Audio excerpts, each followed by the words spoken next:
BJP বিধায়ক দিলীপ সরকারের পঞ্চম প্রয়াণ দিবসে এক সংক্ষিপ্ত অনুষ্ঠানে প্রয়াত বিধায়ককে শ্রদ্ধাঞ্জলি জানালেন মুখ্যমন্ত্রী ডক্টর মানিক সাহা। তাছাড়া শ্রদ্ধাঞ্জলি অনুষ্ঠানে উপস্থিত ছিলেন বিজেপির নেতৃত্ব সহ স্থানীয় গণ্যমান্য ব্যক্তি সহ এলাকার অগণিত মানুষজন।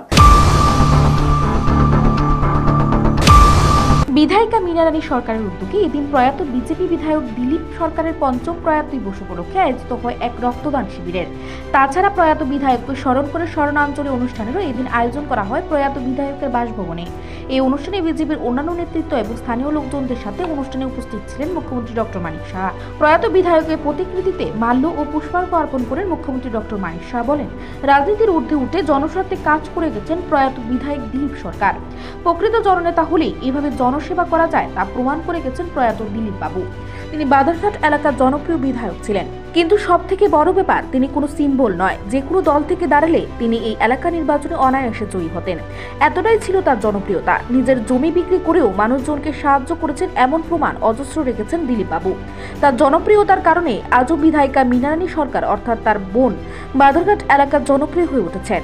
প্রয়াত দিলীপ সরকারকে নিয়ে গোটা বিজেপি দলের নেতৃত্বরা গর্ব করেন। তিনি ছিলেন দক্ষ সংগঠকও। অকালে প্রয়াত হওয়ায় তিনি অনেক জনহিতকর কাজ শেষ করে যেতে পারেননি। সেই কাজ শেষ করার জন্য দায়িত্ব নিয়েছেন মীনা রানী সরকার। প্রয়াত দিলীপ সরকারের অসম্পূর্ণ কাজ যাতে শেষ হয় তার জন্য মীনা রানী সরকারের পাশে দাঁড়িয়েছে বাধারঘাটবাসীও।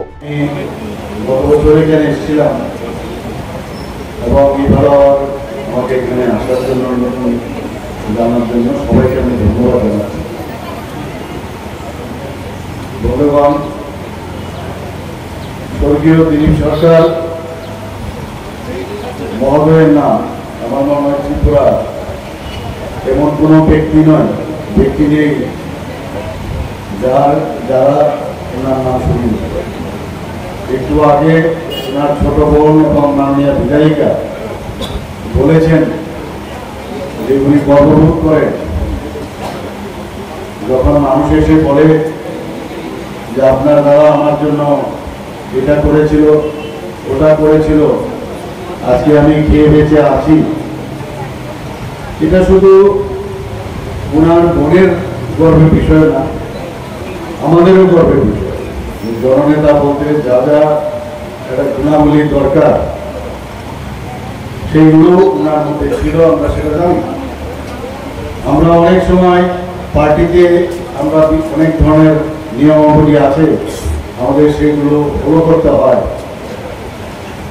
যে সংগঠন কিভাবে করতে হয় ইত্যাদি আমাদের একটা ধাঁচা আছে, সেই ধাঁচা আমরা মেনে চলি।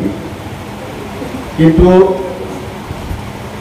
আমাদের যে দিলীপ বাবু উনি সংগঠনের বাইরে গিয়েও একটা আলাদা পরিচিতি ছিল এবং উনি ওনার মতো করে সংগঠন এখানে সাজিয়েছিল, বিশেষ করে বাধারঘাট এলাকায়।